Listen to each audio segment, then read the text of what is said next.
agnostic, or nothing in particular, has hit a plateau over the last several years. Becoming a future-ready church acts as a guide to successfully cross stormy seas. It uses many helpful examples to build the case that the American church has ample reason for hope and that the coming years hold much to be excited about. This volume is different from other books that address church growth and the future of American religion. It offers the reader a wealth of insights from a number of different perspectives and is woven together with such creativity and care that it should be an indispensable resource for those looking toward the future. Danielle Yang, Adelle Banks, and Warren Bird have come together to form a dream team that offers a gift to pastors and church leaders for years to come. Daniel is on the cutting edge of evangelism in the United States. Every time I speak with him, I'm convinced that he is one of the world's leading experts on how churches can become more welcoming to outsiders, while also strengthening their congregational health and vitality. Adelle brings a wealth of insight into the history and contours of American religion. Her knowledge is hard-won through decades as one of the most dogged and respected reporters on the religion beat. No one knows the world of religion statistics better than Warren, and his insight comes through in this volume. He pulls together data from a wide variety of sources that would be inaccessible or unavailable to anyone else. This book is the ideal combination of rigorous statistics and actionable insights for pastors and ministry leaders. I could say this because not only am I a social scientist who studies American religion from a data perspective, but I also have been a bivocational pastor for the last 2 decades. I work with clergy constantly about challenges facing the church.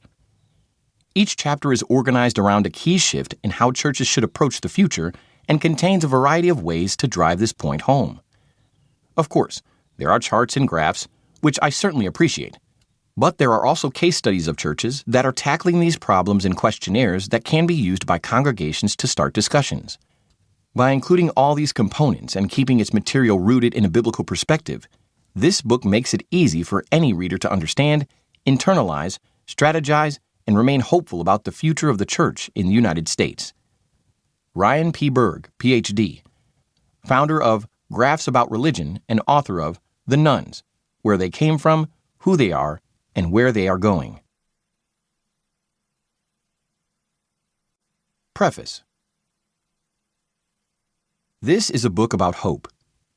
As you think about the church's future, and your church's future, we want to help you be a thoughtful and sober-minded optimist, 1 Peter 1:13. And as we think about the mission and origin of the church, there's much to be hopeful about. After all, Jesus made amazing and all-encompassing claims. He addressed a vast range of human needs and experiences throughout the New Testament Gospels, showing how the answers could be found in Him and His kingdom to come. When Jesus' disciples faced heightened anxieties, fears, and troubled hearts, John 14:1, Jesus drew them toward Himself, saying, I am the way and the truth and the life. Verse 6.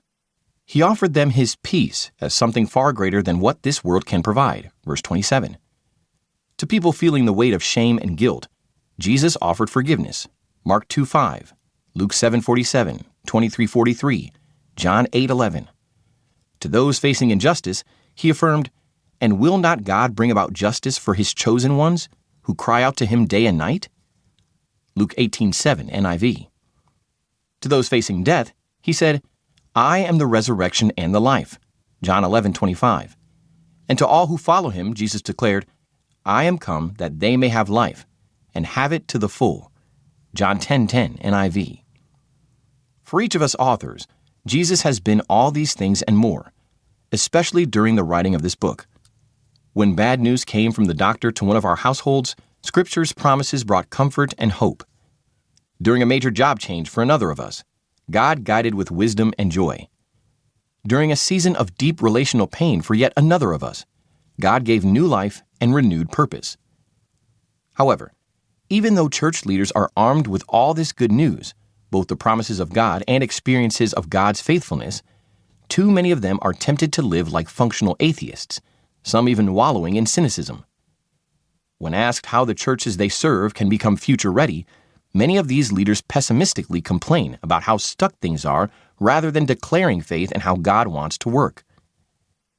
Too many church narratives are developed out of fear of decline, experiences of disillusion, or feelings of being overworked or overwhelmed. But God rarely uses pessimists to create.